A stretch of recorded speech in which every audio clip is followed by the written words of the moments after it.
ତେବେ ଗୁରୁଙ୍କର ନିର୍ଦ୍ଦେଶ ନିଶ୍ଚିତ 12 କଥାକୁ ନେଇକି ଆମେ ଆଗକୁ ଯାଉଛୁ। ଶାସ୍ତ୍ର ପୁରାଣରେ ଆଜ୍ଞା ଗୁଢ ତତ୍ତ୍ୱ କାହିଁକି ରହିଲା ଆପଣମାନେ ବିଚାର କରନ୍ତୁ। ଗୋଟେ ସୁନ୍ଦର କଥା ଅଛି ୟା ଭିତରେ।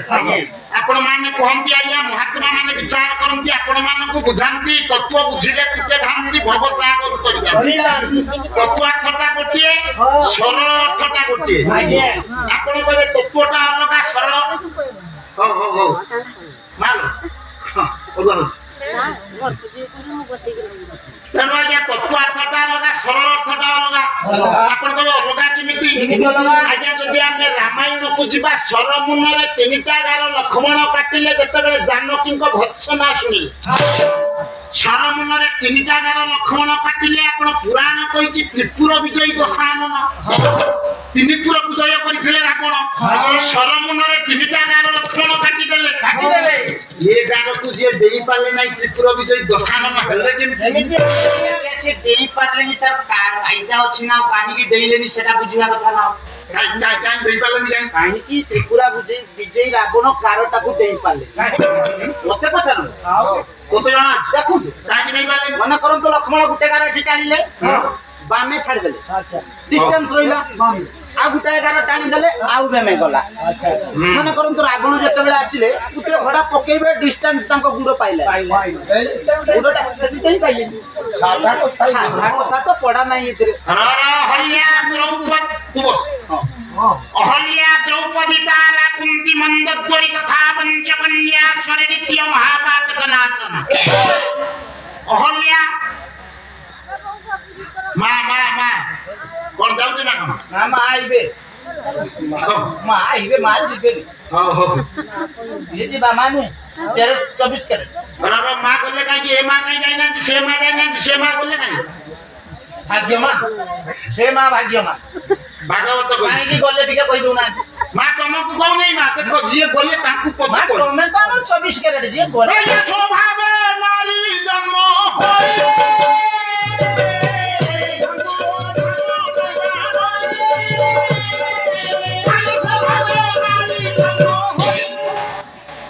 ସ୍ୱଭାବେ ନାରୀ ଜନ୍ମ ହୋଇ ଧର୍ମ ଅଧର୍ମ ନ ଜାଣି କାହିଁକି ପଦଟା ମୁଁ ପଢିଲି?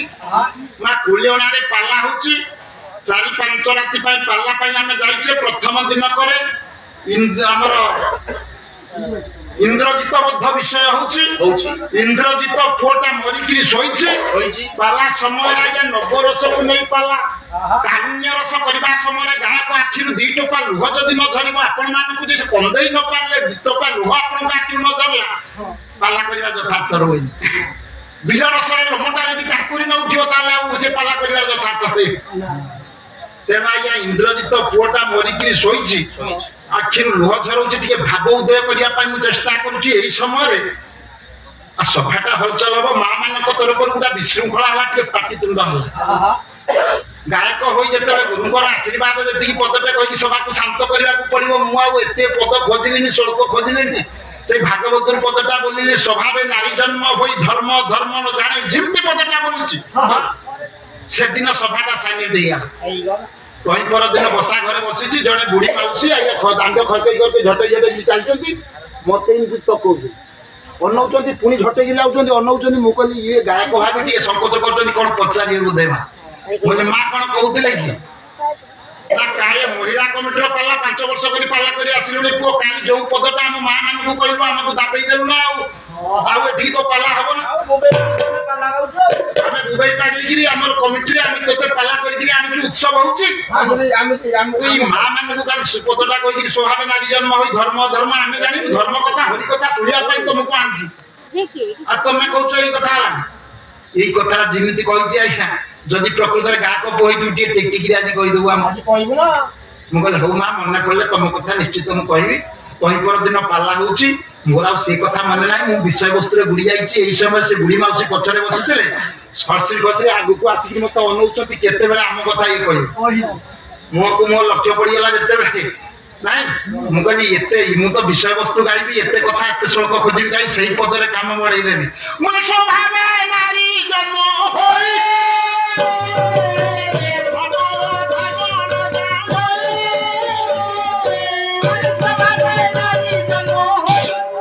ଯେମିତି ଏ ପଦଟା କହିଛି, ଏଟା ସେ ये माउसी आज्ञा लागी करी कोना बोले ये भोरू बिदा घोरू बिदा हो या पैसा कटा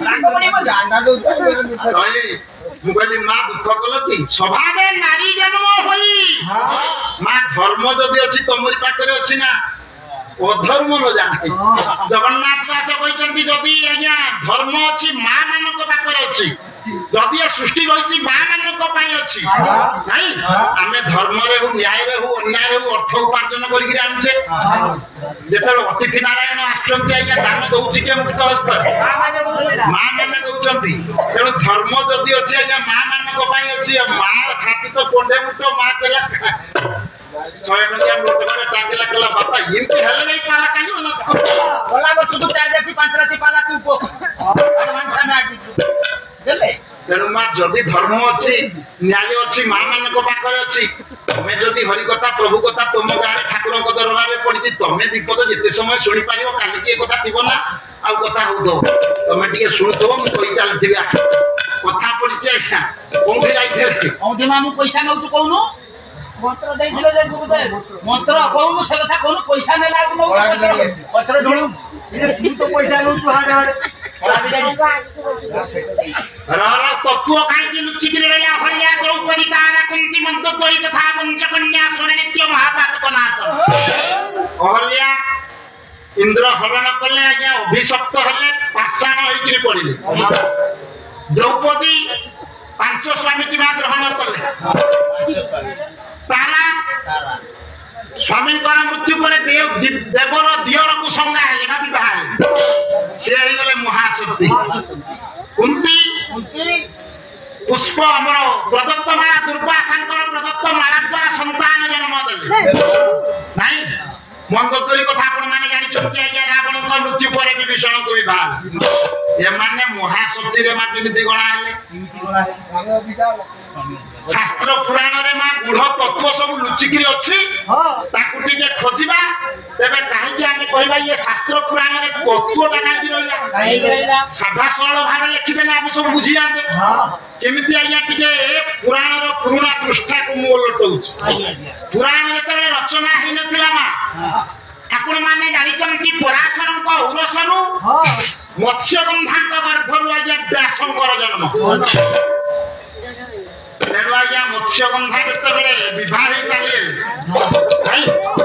विवाह जितेबले संतन को विवाह कर से चलीगले आग चला बापा मार आग चला कहते व्यास तेणु व्यास कौन कले ना अंगिरा को गुरु करी साधना मार्ग चलीगले साधना सिद्धि लाभ हेले सिद्धि लाभ हेले सत्य जो तत्व रचना करवा सिद्धि प्राप्त हो गले सिद्धि लाभ कला ये मानव समाज कल्याण उद्देश्य अष्टादश पुराण रचना करने सिद्धांत कले आप जानते जो पुराण रचना अष्टादश पुराण से व्यासकृत लेखिबे स्पिरिचुअल हो गला ये साधना सिद्धि है किंतु आज्ञा अभ्यास ना विद्या अभ्यास करना चिंता कले किमिति पुराण रचना करी जने टाइपिस्ट खोजिले जाई आज्ञा गणेश पाखरे पहुंचले जेतले गणेश पाखरे पहुंचले गणेश कहले तमे जदि किछि लिखिबो ये मानव समाज कल्याण उद्देश्य रे किछि ग्रंथ रचना करिबि तेणु ग्रंथ रचना कले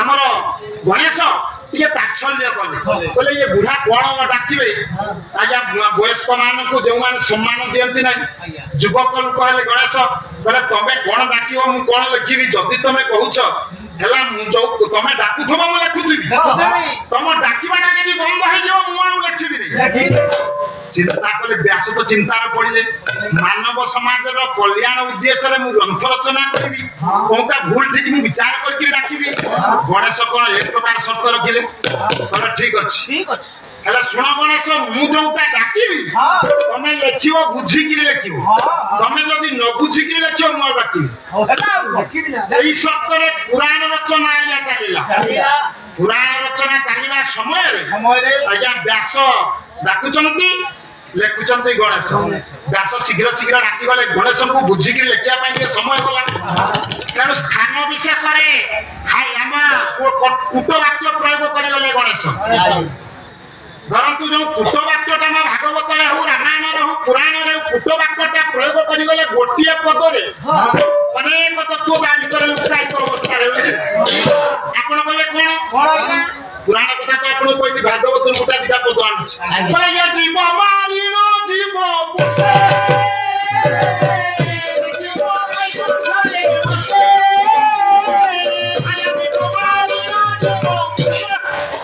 ଜୀବ ମାରିଣ ଜୀବ ପୁଷେ, ସେ ଜୀବ ବୈକୁଣ୍ଠରେ ବସେ। ମୋରି କଥା ମାନୁ, ମୋରି କଥା ପଡିଛି ତୋରି। ହଁ ମୁଁ ପା ଜୀବ ମାରୁଛି, ଜୀବ ପୁଷୁଛି। କେମିତି କେମିତି କେମିତି? ଚାରିଟା ବ୍ରଏଲର ଫାର୍ମ। ଚାରିଟା ବ୍ରଏଲର ଘୁଷୁରୀ ଫାର୍ମ ଦିଟା।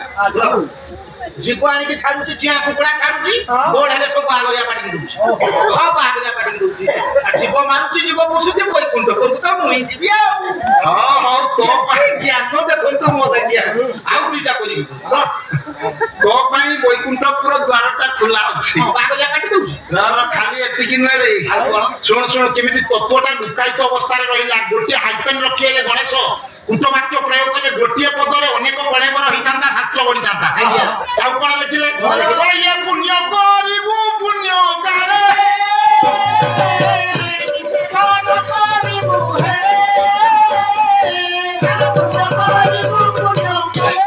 ପୁଣ୍ୟ କରିବୁ ପୁଣ୍ୟ କାଳେ ନିଷେଧ ନ କରିବୁ ହେଲେ। ପୁଣ୍ୟ କରିଛି ବଞ୍ଚାଣ। ଆଜ୍ଞା ପୁଣ୍ୟ କରିଛି ଆଜ୍ଞା। ବୁଝିଛୁ ଏ ପୁରା ଏ ଶବ୍ଦ ଇଏ ତମ ପଦର ଅର୍ଥଟା କିଛି ବୁଝିପାରିଲୁ? ଆପଣ ପୁଣ୍ୟ କଥା କହିଲେ ବା। ହଁ ଭାଗ୍ୟ ଭାଗ୍ୟା କେତେ ଥର କଲ୍ ଆଇଲାନି ଆପଣ ଜାଣିପାରୁନ। ବାହାର କରବା ଭାଗ୍ୟ ଭାଗ୍ୟାରେ ଲଭ୍ ମ୍ୟାରେଜ କରିଛି। ଭାରି ବଢିଆ ଭାଗ୍ୟ। କପେ ରାଜା ନା ରାଜା ହେଇନି ଅବଶ୍ୟ, ଭିତରିଆ ପଇସା ଦଉଛି। ହେଇନି ହେଇନି। ପୁଣ୍ୟ ପୁଅ। ହଁ ଆଜ୍ଞା ସେଇ କଥା ବା। ଦିଟା ପୁଅ ଆଉ ଗୋଟାଏ ଅଧା। ଅଧା ବୋଲେ ପୂର୍ବ ଭାଷରେ ଅଛି। ଶାସ୍ତ୍ର କହିଛି ପୁଣ୍ୟ କରିବୁ ପୁଣ୍ୟ କାଳେ ନିଷେଧ ନ କରିବୁ ହେଲେ। ତୁ କଣ ପୁଣ୍ୟ କରିଛୁ ପୁଅ ପାଇଲୁରେ? ଆଜ୍ଞା ଏଇ ଯୋଉ 12ଟା ମାସରେ 12ଟା ପୂର୍ଣ୍ଣମୀ ଆସେନି, ହର୍ଣ୍ଣ କରି ଫେଣେଇ ଗୁଡାକ ପୁଣି ଦିଏ। ପୁଣ୍ୟ କରି ସେଇଥିପାଇଁ ବା ଦିଟା ଆଉ ଗୋଟାଏ ଅଧା। ତୁ ଭାବୁଛୁ ପୁଣ୍ୟ ହଉଛି? ଆଚ୍ଛା କହିଲୁ, ଯୋଉ ଗର୍ଭବତୀ ତ ସ୍ତ୍ରୀ ଅଛି, ପୁଅ ନା ଝିଅ ହବ କହିଲୁ? ଆଜ୍ଞା ସେ କଥା ମୁଁ କିନ୍ତୁ କହିବି, କହିଦବ କମ୍ପ୍ୟୁଟର କହିଦବ। ବାଲେଶ୍ୱର ନେଇଯିବି, କମ୍ପ୍ୟୁଟର ନାଡି ଗୁଡି ସବୁ କହିଦବ। ଟଙ୍କା 800 ଯିବ ଯାଉ। ପୁଅ କି ଝିଅ ହବ ତୋତେ ଜଣା ନାହିଁ। ତୁ ପରା କଣ କରୁଛୁ ଜାଣିଛୁ? ତୁ ମୁଁ ଅନ୍ଧାରରେ ଟେକା ଫୋପାଡୁଛୁ, ତୁ ପୁଣ୍ୟ ଜାଣିନୁ। ନା ଆଉ ଆପଣ ଜାଣିଛନ୍ତି? ଫେଣି ବୁଣୁଛି ମୁଁ ହରଲୁଟର, ମୁଁ ଜାଣିନି ପୁଣ୍ୟ। ଫେଣି ବୁଣା ଯାଉଛି କାହିଁକି ବାକି ଦଉନୁ? ଆଜ୍ଞା ମୋର ଟିକେ ବଜେଟ। ମା ଫେଣିଟା ଯଦି ବାଟି ଦିଅନ୍ତା ସମସ୍ତେ ତାକୁ ପ୍ରସାଦ ଭାବରେ ପାଆନ୍ତେ। ଇଏ କଣ ବୁଣି ଦଉଛି? ସାରଙ୍କର ସେ ମୁଣ୍ଡ ନାହିଁ।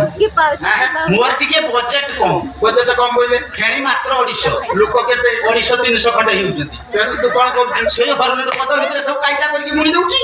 ଯିଏ ପାଇଲେ ପା, ନ ପାଇଲେ ନାହିଁ। ତାଙ୍କ ଭିତରେ ବାଡ଼ିଆ ଚମଟା ତଳାতে ମାର କମ୍ପ୍ଲେନ ନାହିଁ। ମୁଁ ତ ସେଇଥିପାଇଁ ପରା ଦିଟା ସବୁ ଛୁଆ ପୁରା ତୋତେ ପଚାରୁଛି ତାଙ୍କ ସ୍ତ୍ରୀ ପୁରା ଜହ୍ନି ମଞ୍ଜି ଭଳିଆ କଳା। ପିଲା କେମିତି କଲା? କିଛି ଜାଣିନି। କଥାଟା ଶୁଣନ୍ତୁ ସାରେ, ଯେତେବେଳେ ଆମ ପିଲା ଗୁଡାକ ତାଙ୍କ ମା ଗର୍ଭରେ ରହୁଥିଲେ, ସେତିକି ସମୟର 10 ଟଙ୍କିଆ ଲାଇବୋଇ ସାବୁନ ଦିଟା ଖୁଇ ଦେଇଛି। ଗୋଟେ ଛୁଆକୁ 2ଟା ଲାଇବୋଇ ସାବୁନ, ଆଉ ଗୋଟେ ଛୁଆକୁ ଆଉ 2ଟା ଲାଇବୋଇ ସାବୁନ। ସେଥିପାଇଁ ଛୁଆ ଗୁଡା ସବୁ ପୁରାଇ ଦେଇଛନ୍ତି। ଆଉ ହବନି? ନିର୍ମା ସାବୁନରେ ଲୁଗାପଟା ସଫା ହେଇପାରୁଛି, ମା ଖାଇଲେ ଛୁଆ କାହିଁକି ଗୁରା ନ ହବ?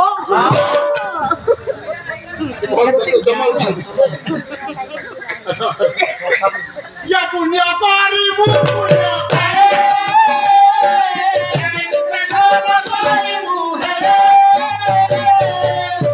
ପୁଣ୍ୟ କରିବୁ ପୁଣ୍ୟ କାଳେ। କେମିତି ତତ୍ତ୍ୱଟା ଲୁକାୟିତ ଅବସ୍ଥାରେ ମା ରହିଲା। ଭାଗ୍ୟ ଭାଗ୍ୟ ତପେ ରାଜା ପୁଣ୍ୟ ପୁଅ। ପୁଣ୍ୟଟା କେମିତି ହବ? ପୁଣ୍ୟ ନୁହେଁ ତାର। ତୋରା ଫେରି ବୁଣିଲେ ପୁଣ୍ୟ ହବ। ମୁଁ ତ ଭାବୁଛି ପୁଣ୍ୟ। ଶୁଣୁ ଶୁଣୁ ଶୁଣୁ, ସମ୍ଭୁଗାରୁ ତୁ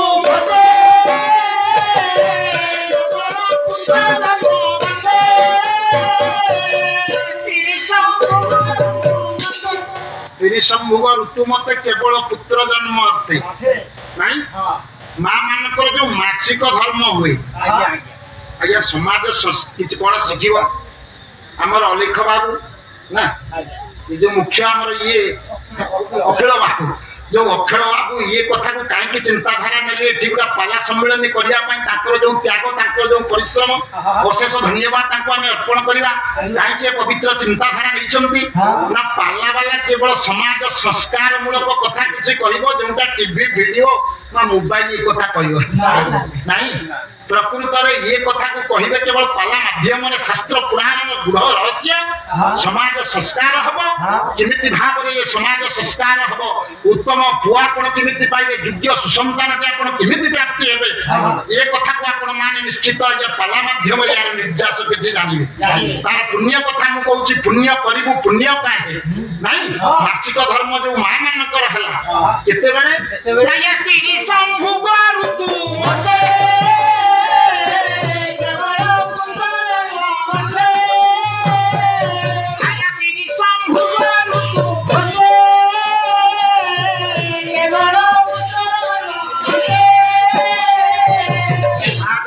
स्नाता हले मामन पृथ्वीवार काल नक्षत्र रखी विचार रखी निर्दिष्ट लग्न रे जदि या संतान चिंता रे या पिता माता मिलन होला बा स्त्री पुरुष मिलन होला नहीं सुसंतान जने मा प्राप्ति हो नहीं आज काली होची कोन मैया ए विचार मनुष्य निकट रे नहीं सब से नंबर 1 हुसिकी आसका पटी जीवन माटी ये विचार या मनुष्य पाखर ना ये विचार रहउनी सदा बेले मोहर या पशु धर्म मानव निकट रे जागृत होउची पशु धर्म या मानव निकट रे कोन पशु धर्म नहीं श्लोकटे आपण मानव का करे मु पढुची जहार निद्रा भय मैथुन सामान्य में जत पशु भीगरा या पशु धर्म